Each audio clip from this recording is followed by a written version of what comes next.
Walang plano ang bansang Pilipinas na magpatupad ng travel o deployment ban sa Saudi Arabia at Iran sa kabila ng tensyon ng dalawang bansa.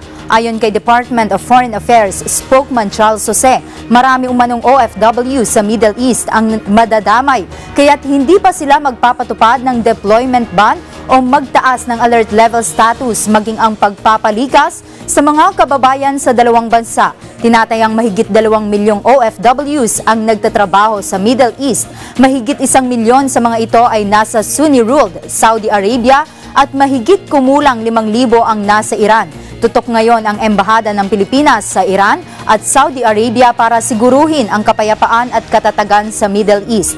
Una nang sinabi ng Department of Labor and Employment na patuloy ang monitoring ng Philippine Overseas Labor Offices at Philippine Embassy sa Saudi Arabia sa sitwasyon ng mga OFW sa naturang bansa. Naghahanda na rin ang mga ahensya para sa pagpapatupad ng contingency measures. Nabatid na nag-ugat ang tensyon sa pagbitay ng Saudi Arabia sa Shiite cleric Sheikh Nim Akir al-Nim. Kabilang na ang 46 na katao na karamihan ay Sunni extremist convicts.